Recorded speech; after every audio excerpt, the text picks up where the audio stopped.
says one of the skills that you develop as a meditator is learning how to think the thoughts you want to think and not think the thoughts you don't want to think. In other words, you have to be able to step back from your thinking and pass judgment on it as to what's worth thinking and what's not. A lot of people don't like to be judged. They've been subjected to some pretty harsh and useless judgments. But that doesn't mean that judgment is bad. It just means that there's skillful judgment and unskillful judgment. And you want to train yourself so that your inner commentator becomes a helpful part of the path. Because after all, we come here to grow. We come here to change, to increase our level of skill. That requires that we have a very objective and matter-of-fact way of looking at our actions. To admit that yes, we have made a mistake. Because if you don't recognize your mistakes and admit them, there's no way you're going to grow. Skill comes from understanding a mistake, seeing that you harmed yourself, you harmed others, and trying to figure out how not to do that. Realizing that the harm is unnecessary. Although sometimes the word harm may be a little bit too strong. Like right now, you're trying to get the mind to settle down. There are thoughts that are going to get in the way. And you have to say with a very firm attitude, no, we're not going there. We're going to stay with the breath. That requires that you be strict with any thoughts, as the Buddha said, dealing with greed and distress with reference to the world. And say yes to the thoughts that would bring you to the breath.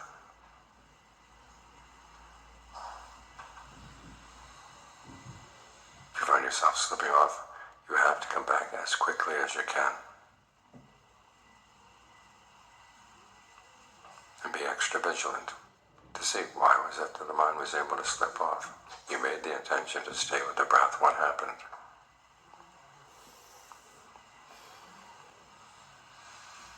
You say, well, I forgot. And if you leave it at that, then you haven't learned anything. You have to figure out why. What part of the mind wanted to forget? Wanted to go out and travel around? Because you're dealing with a lot of minds in here, a lot of voices. We're talking about training the mind. It's more like training the minds.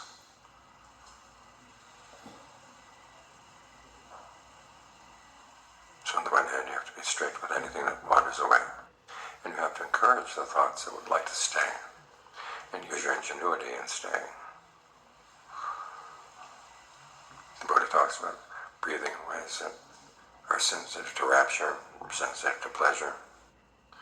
He says once there is a sense of rapture or pleasure, you let it spread around the body. At the point, there's no part of the body at all that's not saturated with rapture and pleasure. And where are you going to find that? The Buddha simply says there's a potential.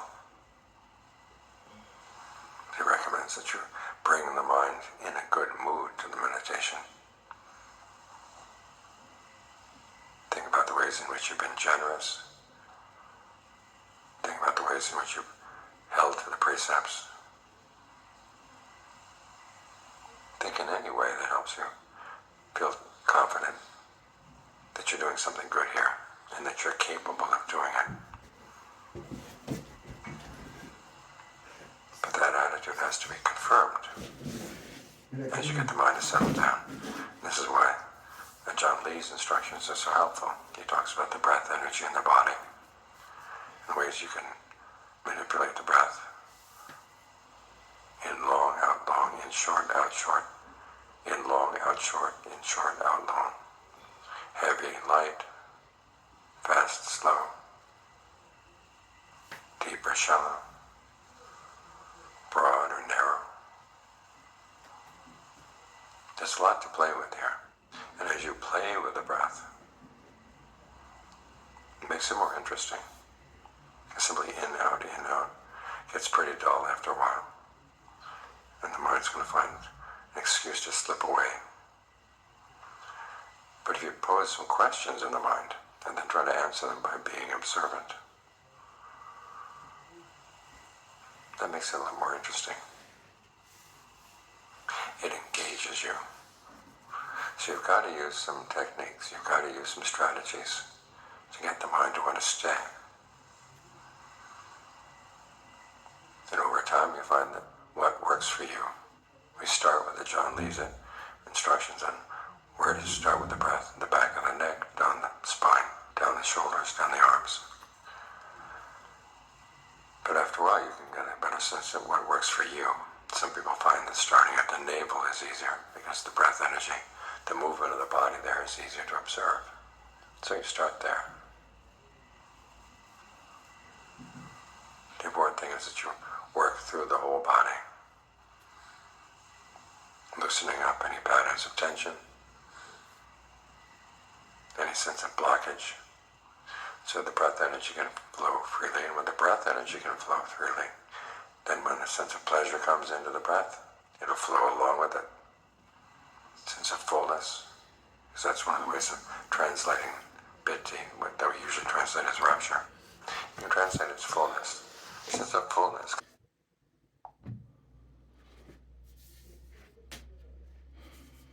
If you're going to only have one meditation in your life, this is the one.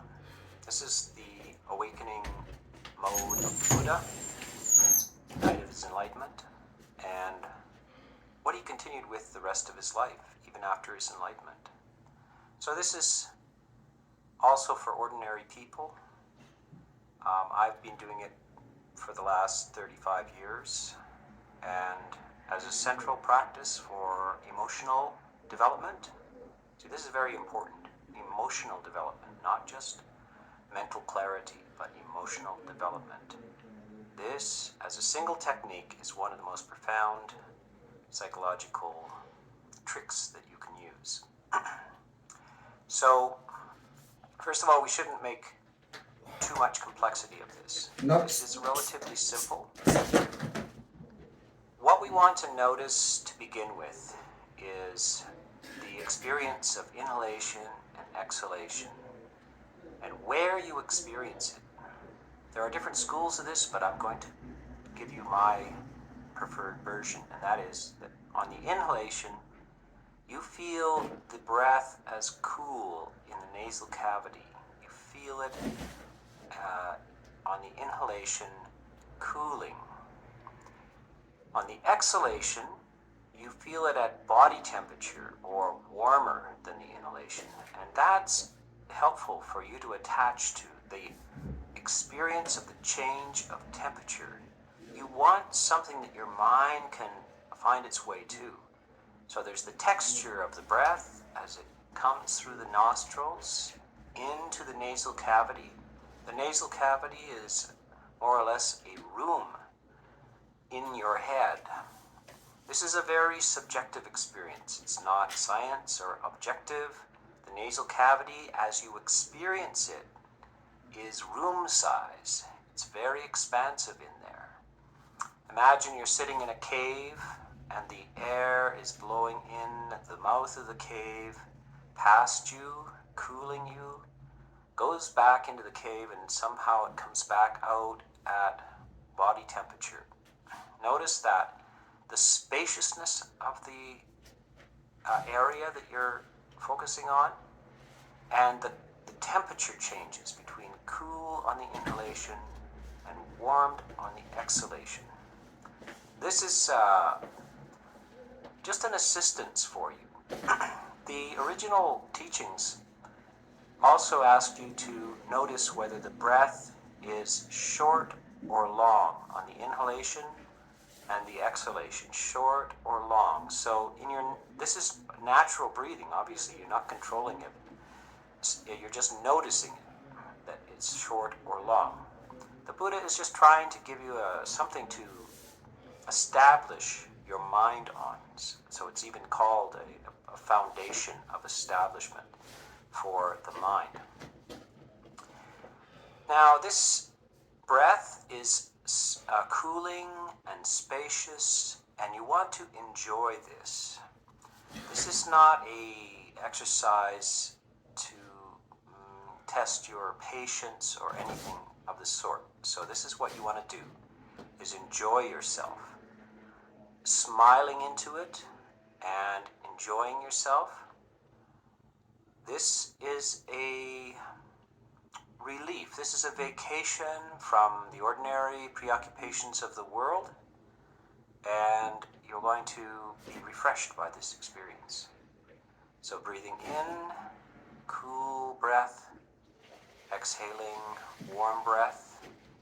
You can also think cooling the mind of its worries, of its preoccupations, of its concerns, of its anxieties, and breathing out, relieving the mind of its concerns, worries, anxieties.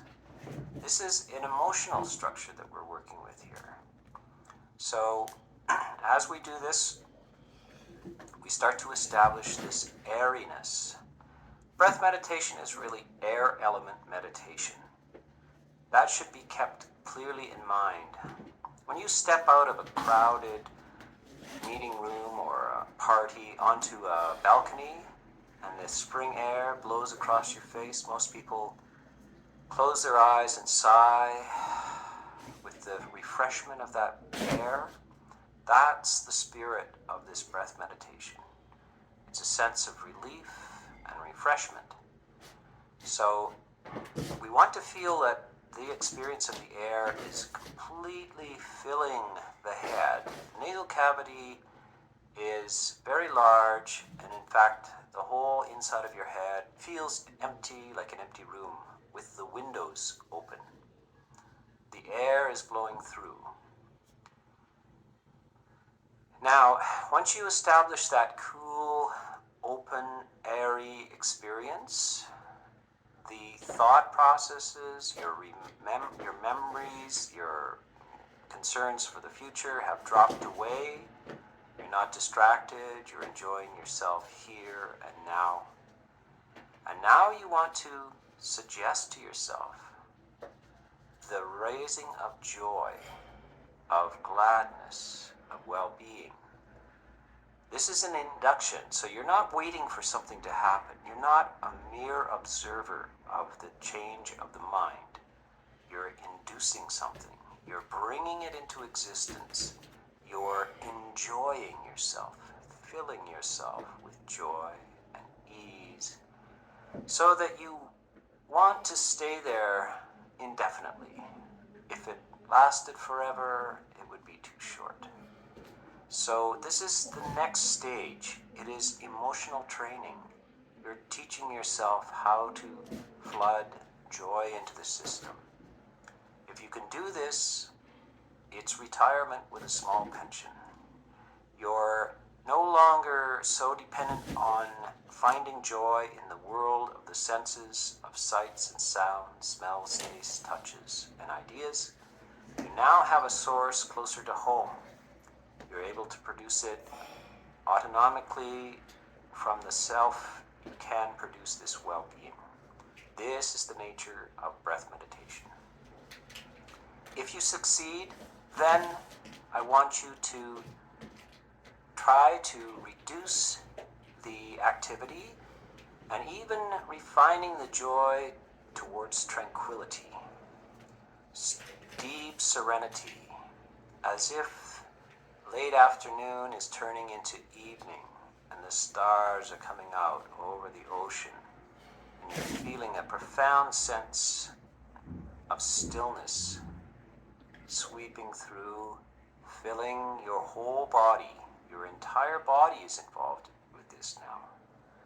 Your heart and your mind are the emotional aspects of you, and your body is taken up in your mind. Your body is in your mind, and the emotional experiences you have, pull the sense of the body into that tranquility.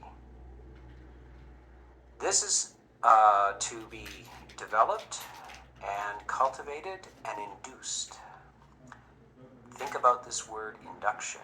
You're going to induce or persuade these things to come into your sense of being. And this is the emotional dimension of the cultivation of the breath. This is perhaps the first half of this experience of breath meditation. And this is, for many people, will be as far as they go with it. There are other dimensions which we will describe in other videos, but this in itself is enough to transform one's life. One should spend at the beginning up to 20 minutes per day with this, and as one gets the feeling of this, one can increase the time up to 30 minutes, even up to 40 minutes, and it may become something eventually you cannot live without. It is an antidote to general anxiety, general worry, general self-loathing, anger, anger with the world. These are all resolved through this process, and those are the most common psychological ailments in modern times. So if one can address those through this simple technique, which you can take anywhere, it is invaluable. It is a great treasure. And if you succeed, you will feel great gratitude that this has been handed down through generations and is still available. In a society where generally all of the processes are analytical or thinking, discursive activity, this is non-discursive. This is to learn how to shut down the endless production of thoughts in the mind and find another place which is beautiful. And this is a cultivation. Let's not use the word meditation, let's use the word cultivation. This is a gardening process of the breath, the heart, the mind, and including your entire body.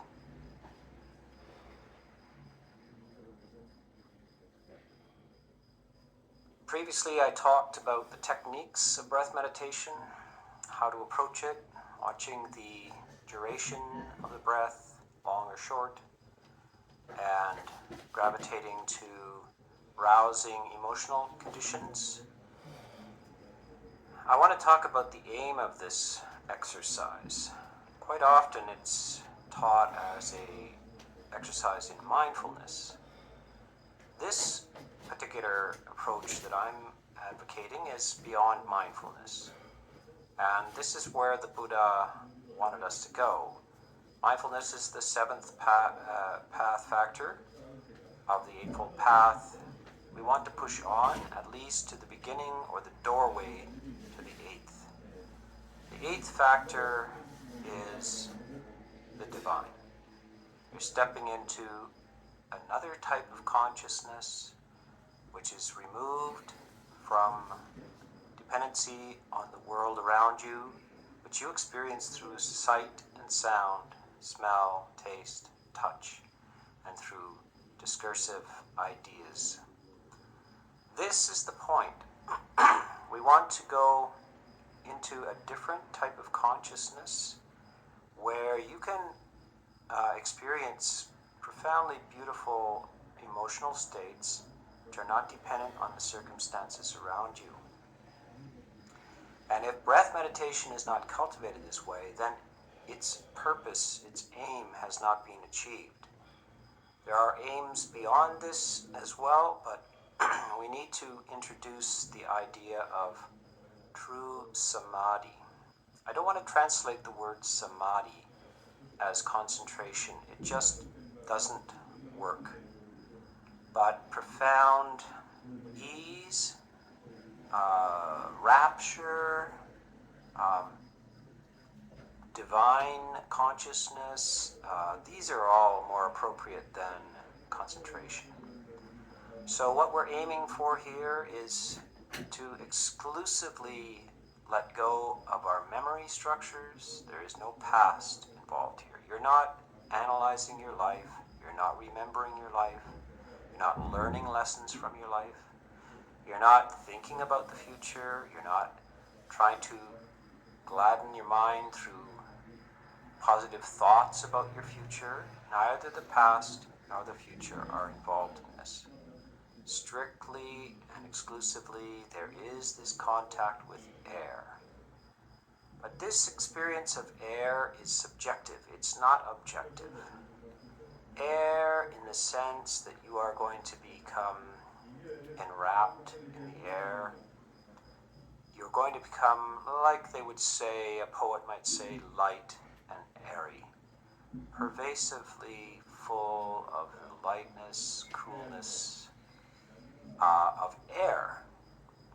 And so this is very important that you understand this is a kind of music, a kind of art, much more than anything else. This is not an exercise in psychology. This is an experience of the mind in the subjective mode, in the art mode, in the poetic mode, but it's utterly transforming as well. It's very, very real as being can get. And it's through this inhalation and exhalation and this pervasion of air through the entire body and mind, associated with joyful, unworldly types of emotion. This is the point of the exercise. If you do not aspire to that, and if you don't know you're supposed to go there, how can you get there? So this is the kind of experiences perhaps you had as a child, or certain times in your life that you may from time to time remember.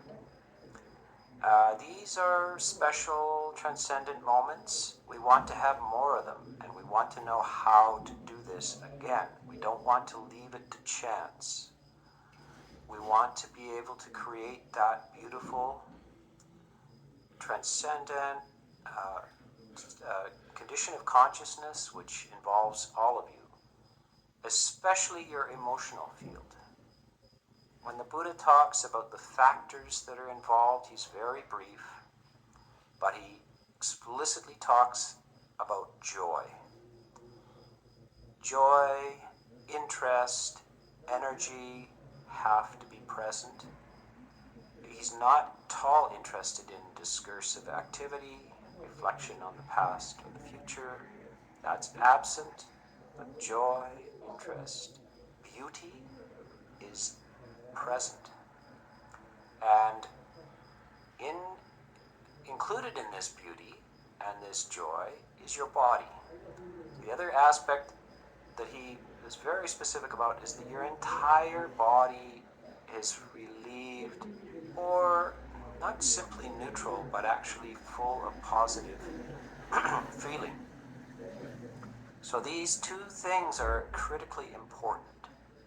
The entire entrance to this through the mind and the heart, and your body will also go with you into this.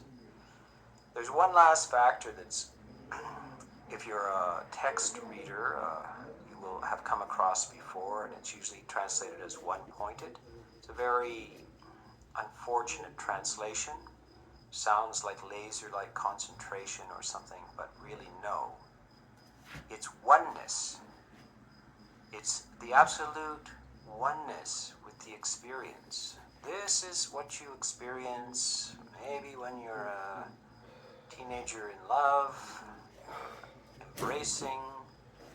It's not one-pointed, it's oneness with the experience. This is what happens in great music. This is what happens in great art. This is what happens in nature experiences. You are immersed and one. No part of you is left out of this. No part of you wants to be somewhere else. This is the nature of divided attention When you experience dryness in the world, unsatisfactoriness in your life, it's because you are not fully present. You are not exclusively there, only part of you is. And you're a divided person. So one-pointed, the actual term is ekagata, which is referring to the sort of the peak of a mountain. It really doesn't refer to the pointiness of it. It refers to the oneness of it, the singleness of it. So this is a total commitment. It's like commitment in a relationship. If you're not fully committed, it will lack depth and beauty. When you're fully committed, it has transcendent qualities. So this is a form of love, really. You are devoted and totally giving yourself to this experience. If you leave any part of yourself out, you cannot enter it. And this is the nature of our social structure, the way we think, is to be scattered, brief, dabbling. We're not committed. This is to be committed. All of you, and just to the degree you can, will be the strength of the experience. And once you find your way into this experience, you will have a refuge. It will be there. And the more you practice it, it will be there for you throughout your life, and particularly even at the time of death. So this is an incredibly important training, and if you don't have this skill, your life will be shallow and unfulfilling. If you have this skill, a new richness, color, and depth to your life unfolds. So that is the point of this breath meditation. And we will even go beyond this in other talks.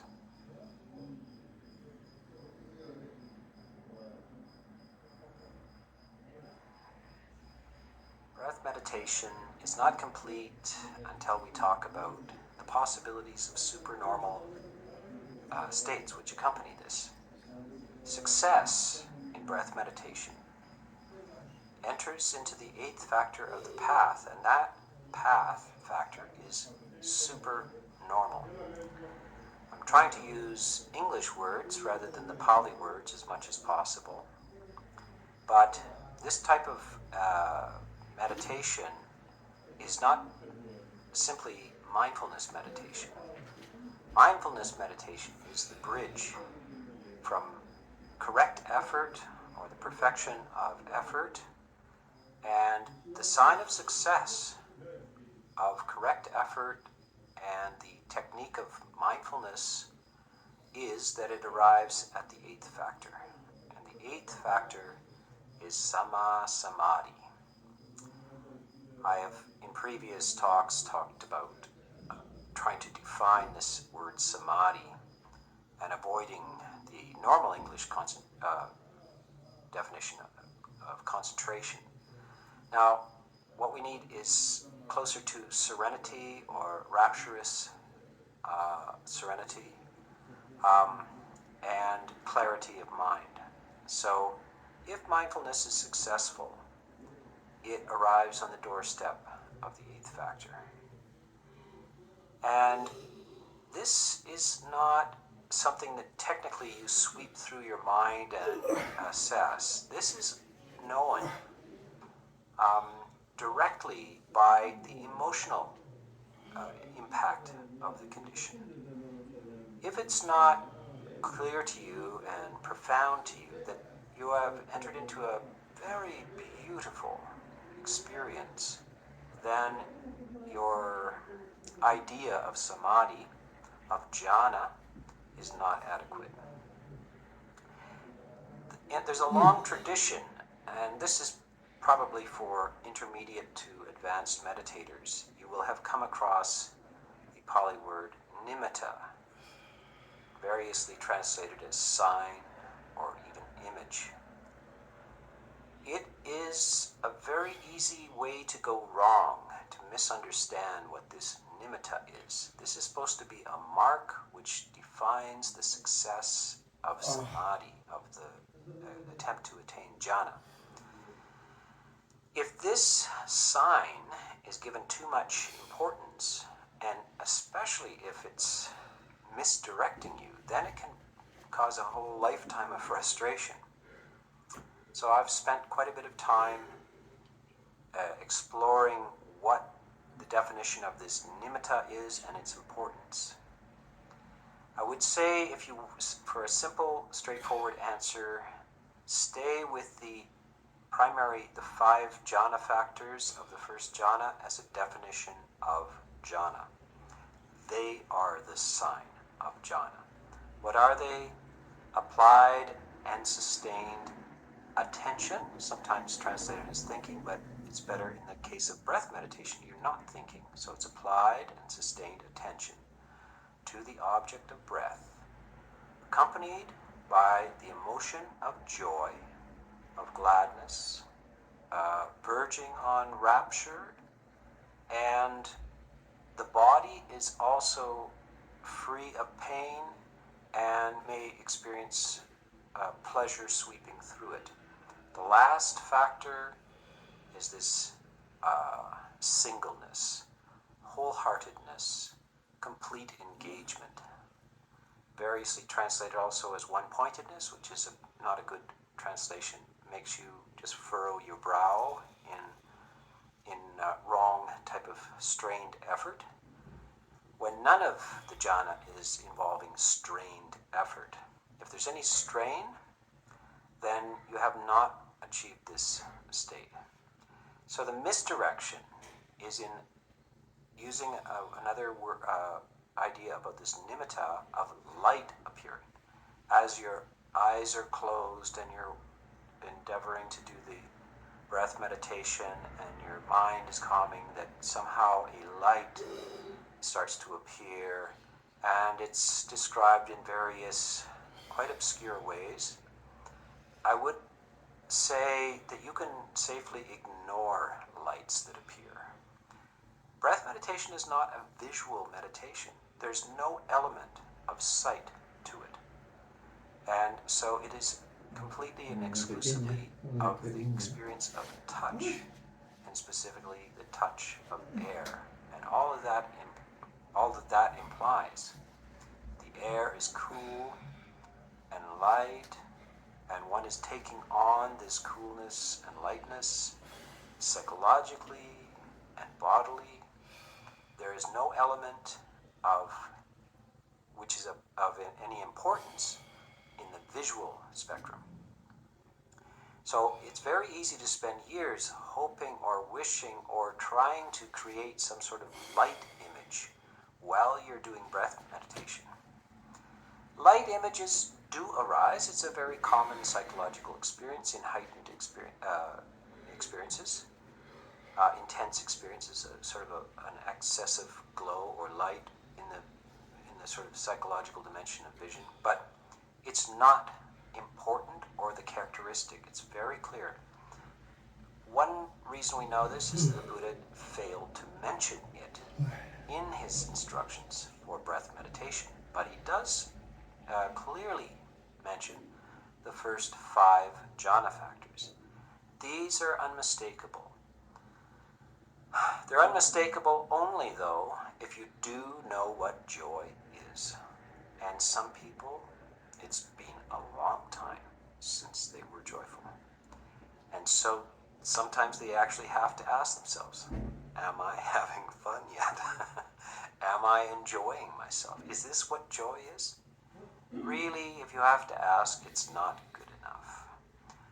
You could do much better. Ask for more. Gladden the mind, deepen the joy. And this is an active thing. Suggest it to yourself. Enter into it. Fake it till you make it. This is part of it. What we're trying to do is induce this. So it's just a little avoidance of the mistake, which can take you on a false path for years, looking for lights when you should be looking for joy.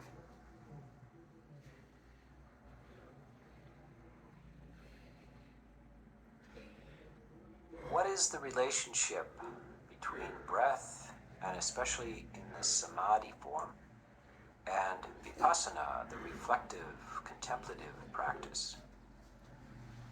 These days, mostly, you will encounter many courses and schools of practice which are exclusively named vipassana practice. They use breath meditation, and it's exclusively directed away from the cultivation of deep states of serenity, known as samadhi or jhana, directed away from it or past it to vipassana.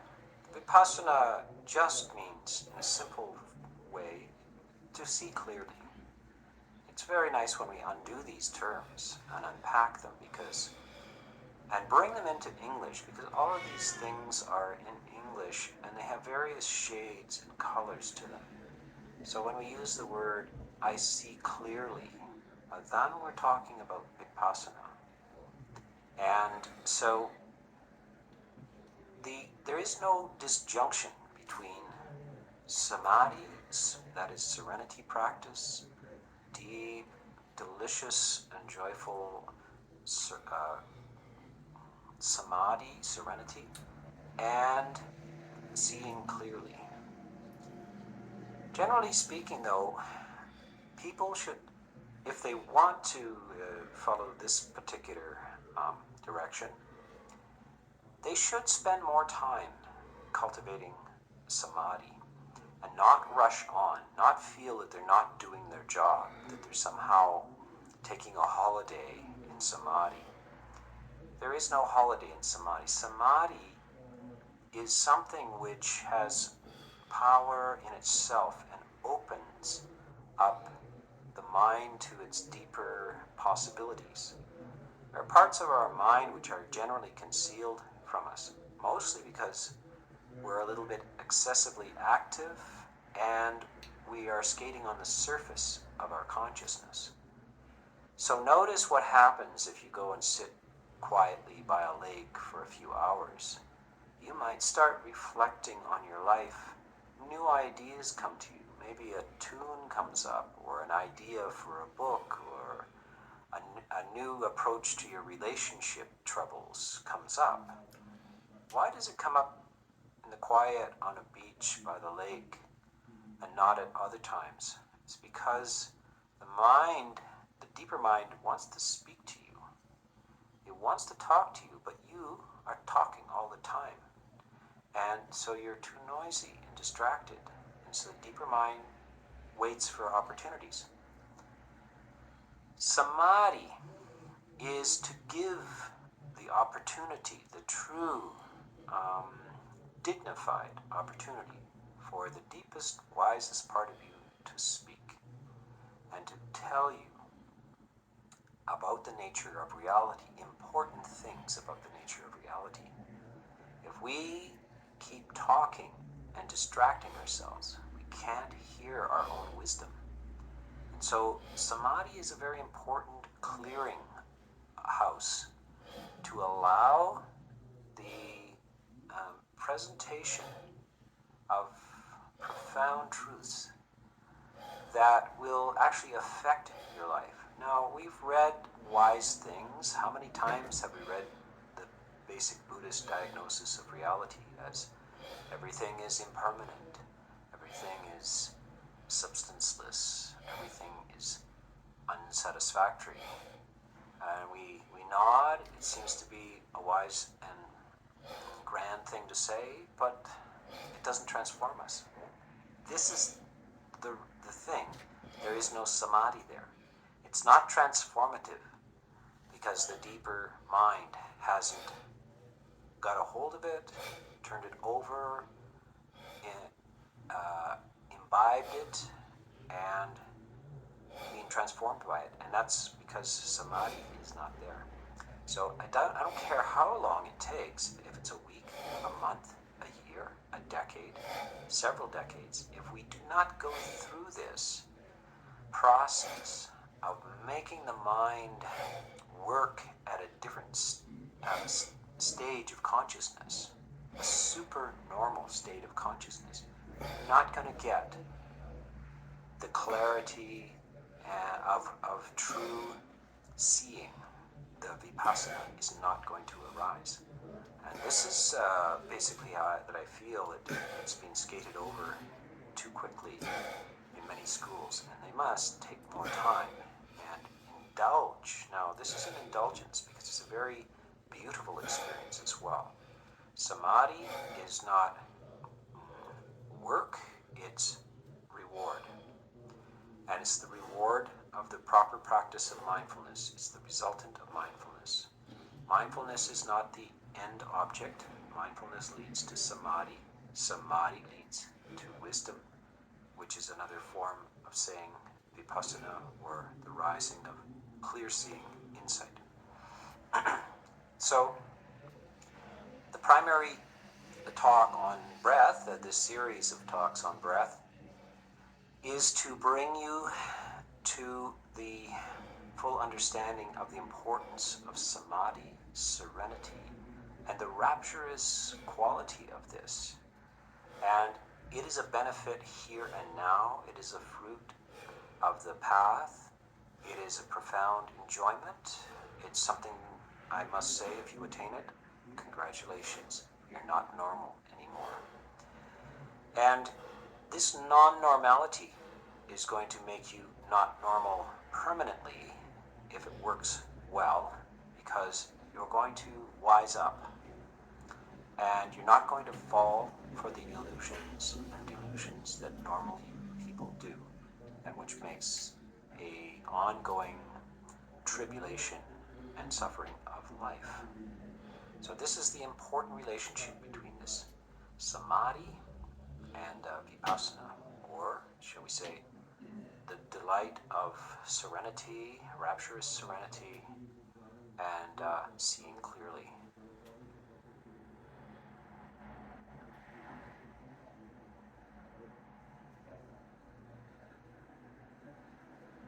This is a great meditation for the cure of anxiety, of worry and flurry, and of doubt. These three things. Now, this is the most pervasive ailments in our, generally in our society, in modernity actually. Anxiety being number one. So most people try to deal with anxiety by thinking through the things that they think are making them anxious. This is also the case for doubt. When you're in doubt, you can't figure things out, so you try harder, you start thinking about things. Worry and flurry, again, you're agitated, you can't sleep, you can't rest. What do? You try to think of a solution. So this is where breath meditation is absolutely wonderful, because the nature of breath meditation's primary purpose is to reduce or eliminate discursive thought. Discursive means talking, an inner dialogue going on. Now this dialogue can be going on at very rapid paces and very disjunct kind of thought, and the thought can be full of paranoid and distorted ideas. So notice, of course, that is generally advised through history is what's the first thing you do when in an emergency is calm down. But how do you calm down? Who knows how to calm down? You don't get taught this in school. They just tell you calm down. No clue as to how you do this. So now this is the investment in breath meditation. Breath meditation, you practice a lot ahead of time. You don't have to wait until you're worried or anxious or in doubt. You need to practice. You need to put in hours and hours and hours. And with breath meditation, remember, it's virtually always done in a sitting posture. It's the least conditional posture. In other words, there's nothing else going on. You're not walking. You don't have to look where you're going. You're not lying down. Why are you not lying down? Because you might go to sleep. So sitting is the least conditional, and you should be sitting with your back straight and self-supported. And so this is the power posture which you're developing. You're developing a physical and psychological combination here, and putting hours and hours and hours into this. And when you get results from this, and yet you simply have to persist until you get results. The results may not come in a day, in a week, in a month, even in a year. If it hasn't come in a year, you need to spend more time or longer durations of time. You should be, by this time, up to an hour in sitting. But you need to get to the point where you feel your mind is settling down. You're starting to get the benefits of this. What are some of the characteristics, objective characteristics that indicate that your mind is settling down? The best way of measuring is respirations per minute. When your non-discursive, fully conscious mind is working without this element of thinking and motion and so forth, your requirement for oxygen reduces. And so your respirations per minute will go down. You should learn to count the respirations per minute and just sit there with your eyes closed, start a clock, and count to 30 exhalations. At the end of 30 exhalations, each one is a full respiration. Then look at your clock, find out how many minutes went by, and then evaluate. Well, you should be at least below 4 breaths per minute. Truly, to be in the neighborhood of samadhi, you can easily get to about 2.5 breaths per minute. Now, this is an objective scientific measurement. By the way, at the time of the Buddha, they didn't have things like clocks and watches. They couldn't give you this advice, but they did tell you that breath will slow down. When it's slow, now your doubts, your anxiety, your worry and flurry has dissolved. And you're in a state of serenity. Stay there as long as you can. When you come up out of it, now you can ask yourself, so what was the question that I wanted resolved, that I couldn't answer, that I was in doubt about? You might find about 95% of all doubts actually are dissolved. You do not have to solve the problem. It was a product of excessive thinking. 95% of your worries, your flurries, your doubts, and your anxiety is simply the activity of the mind, and no amount of discursive inquiry or thinking will achieve this. It's by dissolving these things that you accomplish